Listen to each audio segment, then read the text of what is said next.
Manager হিসাবে আপনাদের সবাইকে মোবারকবাদ জানাই যে আপনারা কষ্ট করে এসেছেন, সকাল থেকে এখানে আছেন। তো আমরা তো সারাদিন কর্মব্যস্ত থাকি, আপনাদেরও ব্যস্ততা থাকে। তো আমরা আমাদের জীবনের স্বপ্নটা কি? স্বপ্নটা হচ্ছে আমাদের এই বাচ্চা কাচ্চাগুলোকে মানুষ করা। আমরা গত বছরও এখানে এসে কথা বলছিলাম, অনেকে হয়তো আপনারা ছিলেন। আবার আগামী বছর আমরা এই বাচ্চাগুলোকে আপনারা এখান থেকে নিয়ে যেয়ে একটা স্কুলে বা মাদ্রাসায় ভর্তি করায় দিবেন, তারা চলে যাবে এখান থেকে। তো আমরা এই স্কুল মাদ্রাসায় ভর্তি হওয়ার আগে, এটাকে একবারে প্রাক প্রাথমিক বিদ্যালয় বলে, মানে বিদ্যালয়ে যাওয়ার আগের যে একেবারে শুরুটা দেখে, এই সময় বাচ্চারা মায়ের কোলেই থাকে। তো এই মায়ের কোলের বাচ্চাগুলোকে আমরাও একটু সাথে আপনাদেরকে সহযোগিতা করে বাচ্চাগুলো মানুষ হওয়ার ক্ষেত্রে আমরা একটু ভূমিকা রাখি। এটা ইসলামী ব্যাংক করছে।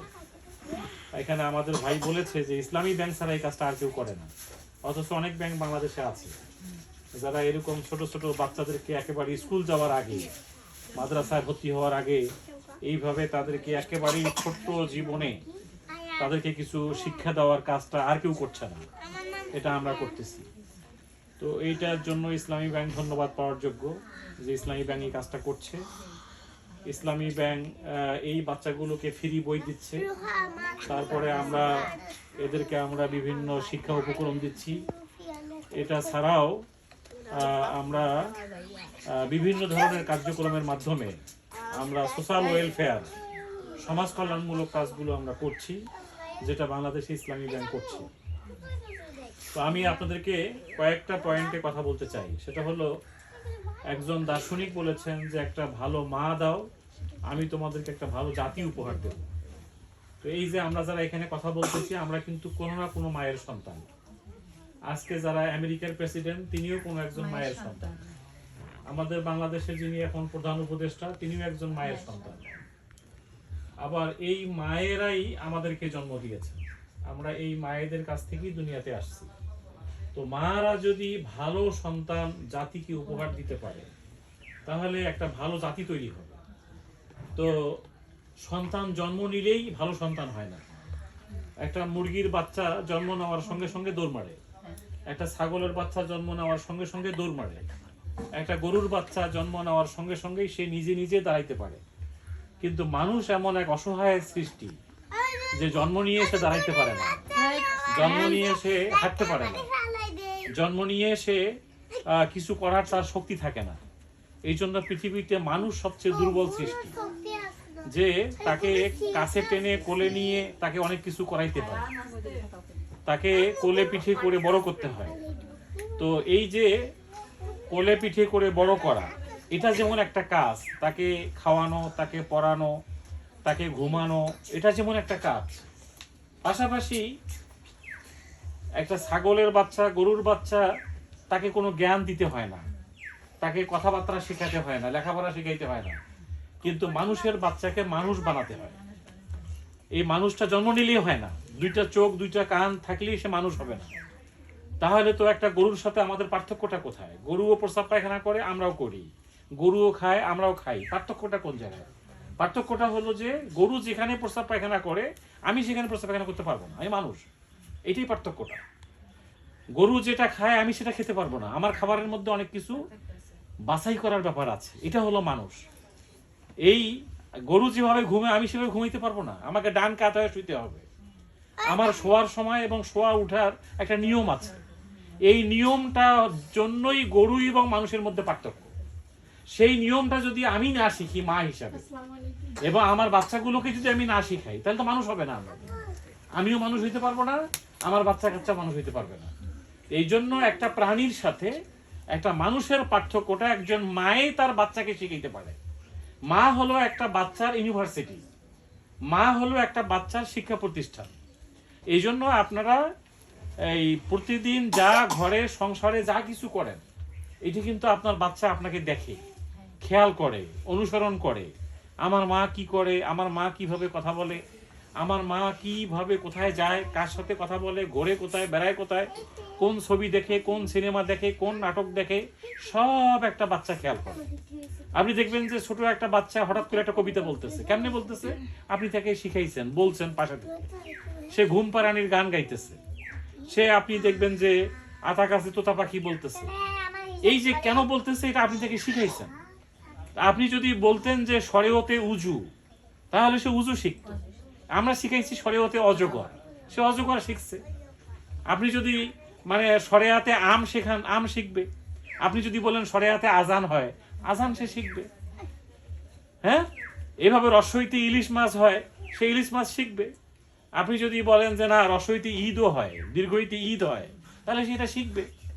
এইভাবে আমি চাইলে আমার বাচ্চাটাকে মানুষ বানাবার জন্য আমি যদি নিজে আগে শিখে ফেলতে পারি, তাহলে আমার বাচ্চাটাও শিখে ফেলবে। এইটার দিক থেকে যে মায়েরা যত আগায় আছেন, তার বাচ্চা তত আগায় আছে, সেই বাচ্চাটাই তত ভালো করতেছে। আমিও কিন্তু গ্রাম থেকে আসছি, একবারে আমার মা একজন গ্রামের মহিলা, একবারে গ্রামের মহিলা, অজপাড়া গায়ে আমরা জন্ম নিয়েছি। কিন্তু আজকে এসে আমাদের মায়েরা চেয়েছে যে আমরা যেন একটু ভালো কিছু করতে পারি। এই জন্য আমরা আজকে ব্যাংকে বসে এখানে ম্যানেজারি করতেছি। আপনি দেখবেন যে একজন রিক্সাওয়ালার বাচ্চা ইউনিভার্সিটি পড়ে, একজন গ্রামে কাজ করে হাল কৃষি চাষ করে, এরকম তার ছেলেমেয়েরা বুয়েটে পড়তেছে। কিভাবে? একজন বাসায় কাজের খালা বুয়া কাজ করে, কিন্তু বলে যে আমার বাচ্চাটা হাফেজে পড়ে, আমার বাচ্চাটা ঢাকা বিশ্ববিদ্যালয়ে পড়ে। এরকম আছে না? আপনি দেখবেন উত্তরবঙ্গের একবারে গ্রামগঞ্জে বাড়ি, কিন্তু তারা বেশি এই যে আজকে যে জাহাঙ্গীরনগর বিশ্ববিদ্যালয়ে যে নির্বাচন হলো কয়েকদিন আগে, যে ছেলেটা এখানে জিএস হয়েছে, এই ছেলেটার বাড়ি কিন্তু একেবারেই গ্রামে, একবারে অজপাড়া গায়ে। তো অথচ এখানে ঢাকার কোনো বাচ্চা কিন্তু এখানে নির্বাচিত হয়ে আসে না। ঢাকা বিশ্ববিদ্যালয়ে যে ডাকসু নির্বাচন হলো, এখানে যে ছেলেগুলো নির্বাচিত হয়েছে, ঢাকার ছেলে মেয়ে খুব কম আছে, এরা সব গ্রাম থেকে আসে। তাহলে এদের মায়েরা চেয়েছিল যে আমার এই বাচ্চাটা যেন মানুষ হয়, সেই জন্য হাজার হাজার বাচ্চাকে নেতৃত্ব দিতে পারে। তো দেখুন, আল্লাহ তাআলা আমাদেরকে দুনিয়াতে পাঠিয়েছেন এইভাবে শুধুমাত্র মুরগি গরু ছাগলের বাচ্চার মতো হওয়ার মতো না। আল্লাহ আমাদেরকে দুনিয়ায় পাঠিয়েছেন দুনিয়াকে নেতৃত্ব দিতে হবে, দুনিয়াকে পরিচালনা করতে হবে, দুনিয়ার মানুষকে মানুষ বানাতে হবে। এই জন্য আমি আপনাদেরকে বলবো যে সবচেয়ে ভালো লেখাপড়ার জায়গাটা হচ্ছে আল্লাহর কোরআনটা আমি পড়তে পারলাম কিনা, আল্লাহর কোরআনটা আমি শিখলাম কিনা, আমার বাচ্চাকে আমি কোরআন শিখাইতে পারলাম কিনা। এটা আপনারা মাথায় রাখবেন। লেখাপড়ার কোনো বয়স নাই, একেবারে জন্ম থেকে মৃত্যুর দিন পর্যন্ত লেখাপড়া করা যায়।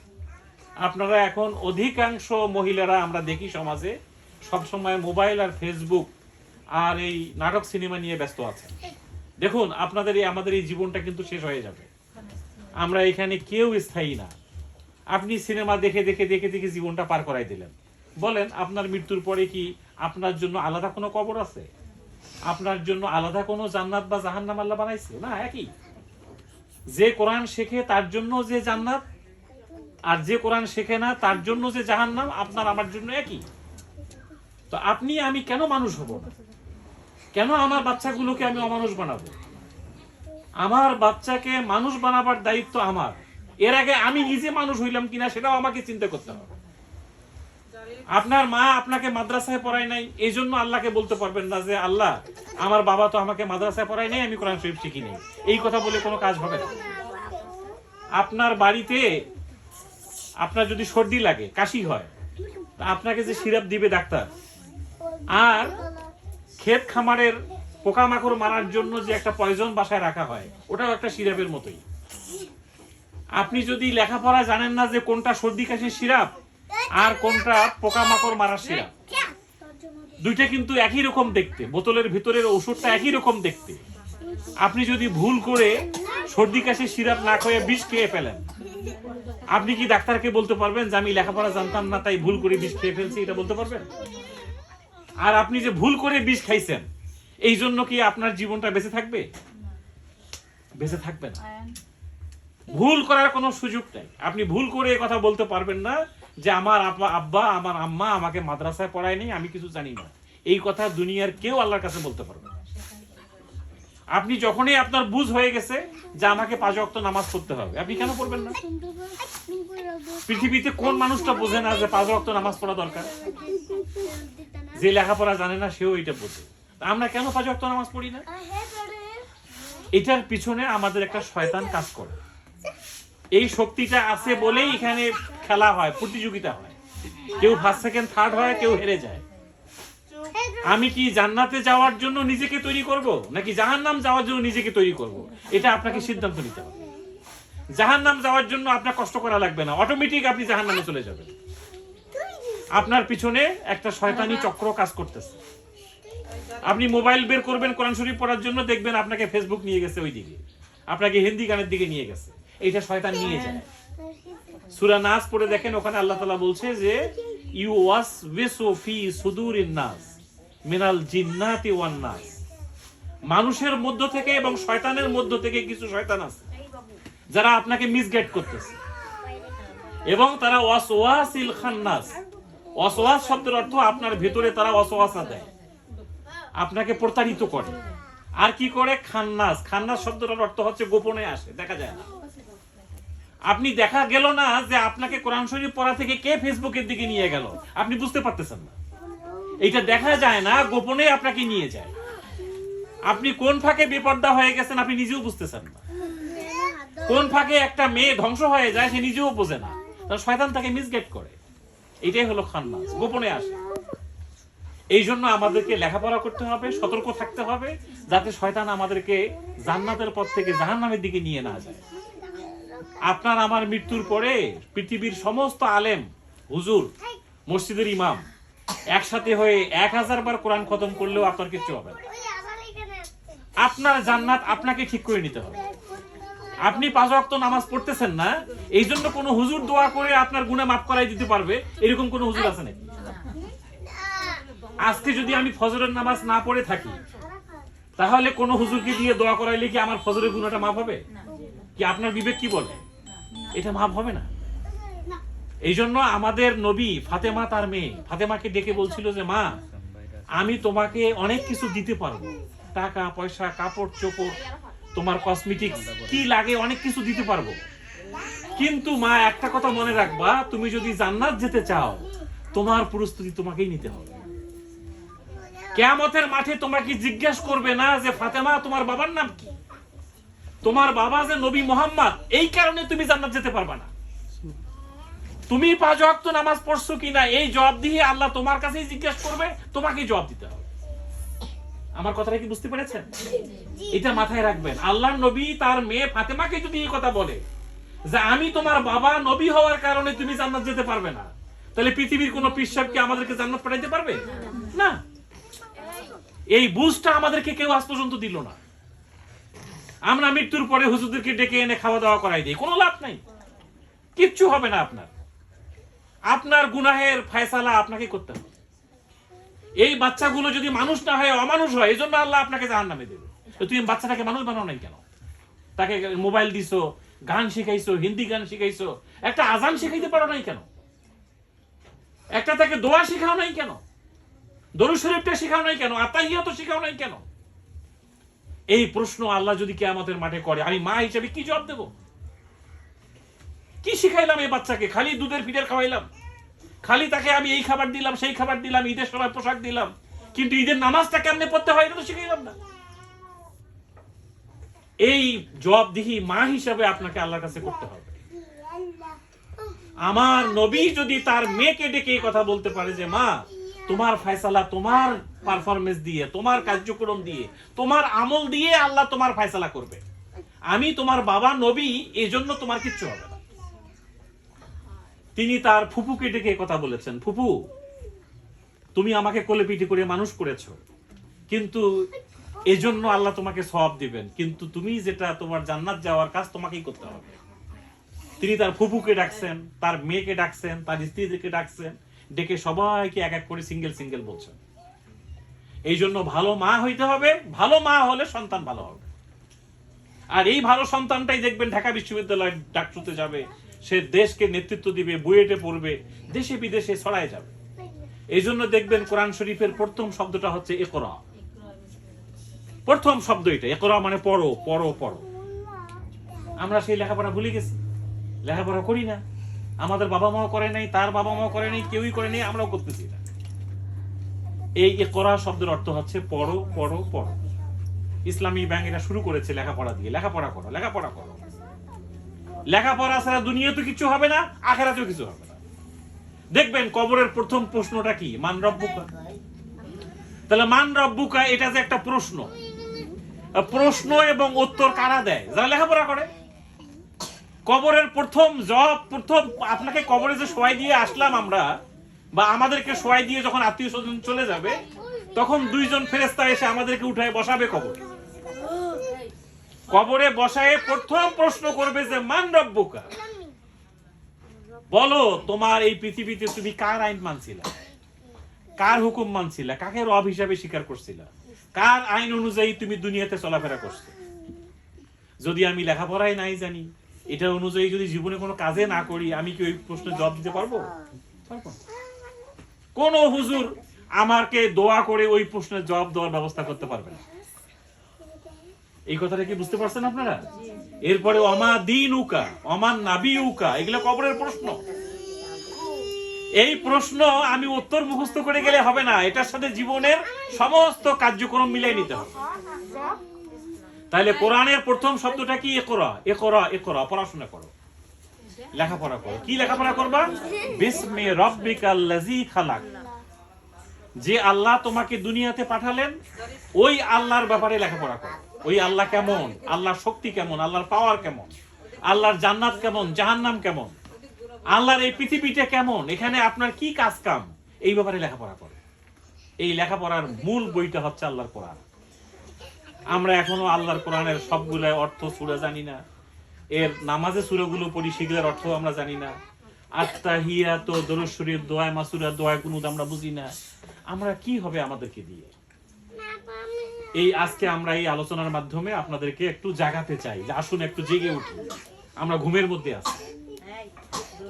একটা মানুষ যে জেগে থেকেও ঘুমায়, এটা হলো সেই ঘুম, যে আমরা এখনো জানলাম না আল্লাহর কোরআনটা কেমন। তার মানে আমি সমাজে হাঁটতেছি গরু ছাগলের মতো। আমি যে মানুষ, আমার উপরে যে আল্লাহ একটা কোরআন শরীফ দিয়ে বলছে এটাকে লেখাপড়া করো, বোঝো, আমি এটা করতেছি না। এই জন্য সূরা জুমাতে আল্লাহ বলছে একটা গাধা যখন তার পিঠে কোনো বোঝা নিয়ে হাঁটে, সে তো বোঝে না যে পিঠের মধ্যে কি আছে, সে তো গাধা, সে তো বোঝাটা নিয়ে যায় শুধু। একটা রিক্সাওয়ালা একটা রিক্সা যখন টান দেয়, পিছনের এই যাত্রীটা কি ভালো মানুষ না খারাপ মানুষ সে কি এটা জানে? ওর কাজ হলো এখান থেকে ওই পর্যন্ত নিয়ে নামায় দেওয়া আর ভাড়াটা নিয়ে নেওয়া, কি ঠিক না? আমরা কি ওইরকম যাত্রী হইলাম কিনা যে আমাদের ঘরে কোরআন আছে, আমাদের টাকের মধ্যে কোরআন আছে, অথচ গাধার মধ্যে বহন করে নিয়ে যাচ্ছি, কোরআনে কি আছে আমরা বুঝি না। তাহলে ওই রিক্সাওয়ালার মতো আমাদের অবস্থা, ওই গরু ছাগলের মতো হয়ে গেছে আমাদের অবস্থা। আমরা ঘুমের মধ্যে আছি। একেবারে প্রথম দিন আল্লাহ তার নবীর কাছে কোরআন শরীফ দিয়ে বলতেছে, এই পৃথিবী যদি পরিবর্তন করতে চাও লেখাপড়া করো, লেখাপড়া করো। সায়েন্স, বিজ্ঞান, আর্টস, এই যে সমাজ, এই যে ব্যবসা বাণিজ্য, এগুলো সম্পর্কে লেখাপড়া করো। তাহলে আমরা কি একটু লেখাপড়া করবো এখন থেকে? করবেন আপনারা? একটু দোয়া কালাম মুখস্থ করবেন, সূরাগুলো মুখস্থ করবেন, এটা বাংলা অর্থ শিখবেন, এই কথাগুলো আপনার বাচ্চাকে শেখাবেন। স্বপ্ন দেখবেন যে আল্লাহ আমার এই বাচ্চা, আমরা যা ভুল করছি, এখন আর ভুল করতে চাই না, তুমি এই বাচ্চাগুলোকে আমাদের মানুষ বানাই দাও। এদেরকে আপনি প্রত্যেক মুহূর্তে, আপনি যদি গালিগালাজ করেন সংসারে, আপনি যদি ঝগড়াঝাটি করেন, ও ঝগড়াঝাটি মুখস্থ করবে। ছোট ছোট বাচ্চা এমন কিছু শব্দ বলে আমাদের কাছে অবাক লাগে যে শব্দটা সে কোত্থেকে শিখলো। তার মানে এটা তার পরিবারে আলোচনা হয়েছে, এই ঝগড়াটা তার পরিবারে আলোচনা হয়েছে, বংশ তুলে গালিগালাজ হচ্ছে, ঝগড়া হচ্ছে। আপনি যা ঝগড়া করবেন আপনার বাচ্চা এগুলো মুখস্থ করবে। তাহলে আমরা এখন থেকে ঝগড়া করবো না তো ইনশাআল্লাহ? খবরদার, আপনার ভাগ্যে যা রিজেক আছে আপনি তাই পাবেন। অহেতুক আপনার চাওয়া পাওয়া নিয়ে ঝগড়াঝাটি করে নিজের বাচ্চাগুলোকে ধ্বংস করবেন না। আপনি যা করবেন সে হুবহু মুখস্থ করবে সবকিছু। আর সালাম কালাম শেখাবেন, বাচ্চাগুলোকে সালাম দেওয়া শেখাবেন। আসসালামু আলাইকুম মানে যে মানুষের কল্যাণ কামনা করা, মানুষের প্রতি দয়া কামনা করা, মানুষ মানুষ হওয়া দরকার, আমরা যে মানুষের জন্য পৃথিবীতে আছি শেখাবেন। আর আপনি নামাজে, রোজায়, বিভিন্ন ইস্যুতে দোয়া কালাম সূরাগুলো নিজেও মুখস্থ করবেন, বাচ্চাগুলোকে মুখস্থ করাবেন। যে বাচ্চাটা একটু বড় ক্লাস 4-5 পড়ে তাকে বলবেন যে বইটা নিয়ে আসো, ওইখানে যে একটা কোরআন শরীফ নিয়ে আসো, বাংলা কোরআন শরীফ নিয়ে আসো। একটা বাড়িতে বাংলা কোরআন শরীফ রাখবেন, অর্থ বাংলা সহ রাখবেন, রেখে একটু পড়া শিখবেন। আপনি পড়াশোনা না জানলে যে জানে তার কাছ থেকে শিখে নেবেন। এই কাজগুলো যদি আপনি করেন দেখবেন যে আপনি ঝগড়াঝাটি করার সময় পাবেন না, কারণ আপনি তো মুখস্থ করার মধ্যে আছেন। আপনি দেখবেন যে আমরা যা জানি না সেই পরিমাণটাই বেশি, যা জানি তার থেকে জানি না যেটা সেই পরিমাণটা বেশি। তাহলে আপনি যেটা জানেন না ওইটা জানার জন্য যখন আপনি সিরিয়াস হবেন, আপনি এখন ঝগড়া করার সময় পাবেন কোথায়? কারণ আপনার তো জানা দরকার, আপনার তো আরো অনেক কিছু মানা দরকার। তাহলে আসুন আমরা সবাই মিলে জানার জন্য নিয়ত করি। বাচ্চাগুলোকে আমরা এখন থেকে ভালো মানুষ বানাবো তো ইনশাআল্লাহ। এদেরকে ফজরের নামাজ পড়ানো, ফজরের সময় ঘুম থেকে উঠানো, এদেরকে সালাম দেওয়া শেখানো, এদেরকে এই যে বিভিন্ন ঈদের সময়, কোরবানির সময়, রোজার সময় বিভিন্ন দোয়া কালাম নিয়ে কোলের মধ্যে নিয়ে শেখাবেন। তো আল্লাহ তাআলা আমাদের সবাইকে ভালো মানুষ হওয়ার তৌফিক দান করুন। আমরা যদি আর দেখা না হয় আমাদের কারোর সাথে কারো, আমরা যদি এই কথাগুলোর উপরে আমল করতে পারি, জীবনটাকে সুন্দর করতে পারি, আল্লাহর জান্নাতের জন্য যেতে পারি, আল্লাহ আমাদেরকে সেইভাবে এগিয়ে যাওয়ার তৌফিক দান করুন। আগামী দিনে একটা নতুন বাংলাদেশ হওয়ার আমরা দেখতেছি স্বপ্ন। গভর্নমেন্ট সরকারের পক্ষ থেকে ঘোষণা আসছে যে আগামী ফেব্রুয়ারিতে একটা নির্বাচন হবে, এর মাধ্যমে দেশের একটা পরিবর্তন হবে, ভাগ্যের পরিবর্তন হবে। আপনার কি সম্পর্কে আইডিয়া আছে আপনাদের? আপনারা যেটা ভালো তার সঙ্গে থাকবেন, যেটা খারাপ তার সঙ্গে থাকবেন না। কি কথা ঠিক আছে কিনা? ভালো কি জিনিস সেটা সবাই বোঝে, খারাপ কি জিনিস সেটাও সবাই বোঝে। যেটা ইনসাফ, যেটা ভালো, এই যে দেখবেন শরীফ ওসমান হাদির নাম শুনেছেন না? এই ছেলেটাকে যে গুলি করে মেরে ফেললো, তার জীবনের স্বপ্ন কি ছিল? টাকা পয়সা তার জীবনের স্বপ্ন ছিল না। সে স্বপ্ন দেখেছে ইনসাফ, সবাই যেন অধিকার ফিরে পায়। তাহলে আপনি ইনসাফের পক্ষে থাকবেন, ন্যায়ের পক্ষে থাকবেন, কোরআনের পক্ষে থাকবেন, ইসলামের পক্ষে থাকবেন। কি ঠিক আছে তো? তাহলে যেদিকে কোরআন, যেদিকে ইসলাম, যেদিকে ইনসাফ, যেদিকে মানুষ তার অধিকার ফিরে পাবে, আমরা সেই দিকেই থাকবো। ঠিক আছে তো? তাহলে দেখবেন দেশটার পরিবর্তন হবে, এই বাচ্চাগুলো লেখাপড়া শিখতে পারবে, এরা মানুষের মতো মানুষ হইতে পারবে। তার কারণ গত 50 বছরে আমাদের বাংলাদেশে লেখাপড়া শেখা মানুষগুলো মানুষ হইতে পারে না। কি কথা ঠিক না? দেখবেন কলেজ ইউনিভার্সিটি থেকে পড়া ছেলে মেয়েরা নিজের মা মারা গেলে জানাজা পড়াইতে পারে না, এরকম মানুষ আছে না? কলেজ থেকে ভার্সিটি থেকে পড়ে আসা, কিন্তু মা মরে গেছে, জানাজা পড়াইতে পারতেছে না, আছে না এরকম? তাহলে এই লেখাপড়া দিয়ে আমার কি লাভ যে আমার ছেলে মেয়ে, আমার ছেলে আমার জানাজা পড়াইতে পারবে না? তাহলে ওইরকম একটা শিক্ষা ব্যবস্থা হবে, যে শিক্ষা ব্যবস্থায় একদিকে সে ম্যানেজারি করতে পারবে, ভার্সিটিও পড়াইতে পারবে, আর একদিকে সে মায়ের জানাজাও পড়াইতে পারবে। এইরকম একটা শিক্ষা ব্যবস্থা চালু করতে চাইলে আগামী নতুন বাংলাদেশের যে পরিবর্তনের একটা আমরা দেখতে পাচ্ছি, এই পরিবর্তনে দিয়ে আমাদের ভূমিকা থাকতে হবে। কি রাখবো তো ইনশাআল্লাহ সবাই? আপনারা সবাই এই এলাকার মানুষ তো সবাই? কি এখানে সবাই ভোটার আছে না আপনাদের? যে জায়গায় হোক, আপনি যেখানেই যান, সারা বাংলাদেশে আপনারা এবার ন্যায়ের পক্ষে থাকবেন, ইনসাফের পক্ষে থাকবেন। আপনাদের আত্মীয় স্বজন, আমাদের ভাইদেরকে আপনারা এই কথাগুলো বুঝাবেন যেন ন্যায়ের পক্ষে থাকবে। দেখবেন এবার জাহাঙ্গীরনগর বিশ্ববিদ্যালয়ে, জগন্নাথ বিশ্ববিদ্যালয়ে প্রথম আলো পত্রিকায় আমি দেখলাম যে একজন একটা আর্টিকেল লিখছে। ওই আর্টিকেল লেখার মধ্যে একজন লিখছে যে একজন বাচ্চা মেয়ে যে কলেজে পড়ে, ভোট দেওয়ার আগে তার মা তাকে বলেছে তুমি অমুকখানে ভোট দাও। তো ও মাকে জিজ্ঞেস করছে তুমি কেন এই কথা বলছো? কয় আমার একজন সহকর্মী আছে যাকে আমি গত 15 বছর, 17 বছর, 20 বছরে দেখেছি, সে ন্যায়ের পক্ষে থাকার কারণে তার উপর অনেক জুলুম হয়েছে। এই কারণে আমার কাছে মনে হয়েছে যে আমরা আর অন্যায় চাই না, আমরা আর দুর্নীতি, চাঁদাবাজি এগুলো আমরা আর চাই না। আমরা একটা ভালো সমাজ দেখতে চাই, যে সমাজের মানুষগুলো সবাই মানুষ হবে, একদিকে মসজিদের ইমামতিও করতে পারবে, আর একদিকে সে দেশে চালাইতে পারবে। কি এরকম স্বপ্ন দেখা দরকার না আমাদের? আপনারা সবাই এরকম স্বপ্ন দেখবেন, একটা ভালো বাংলাদেশের জন্য ভূমিকা রাখবেন। আল্লাহ তাআলা আমাদের সবাইকে ভালো মানুষ হওয়া, ভালো মানুষ দেখা, ভালো একটা পরিবেশের জন্য ভূমিকা রাখার তৌফিক দান করুন। জি, আসসালামু আলাইকুম।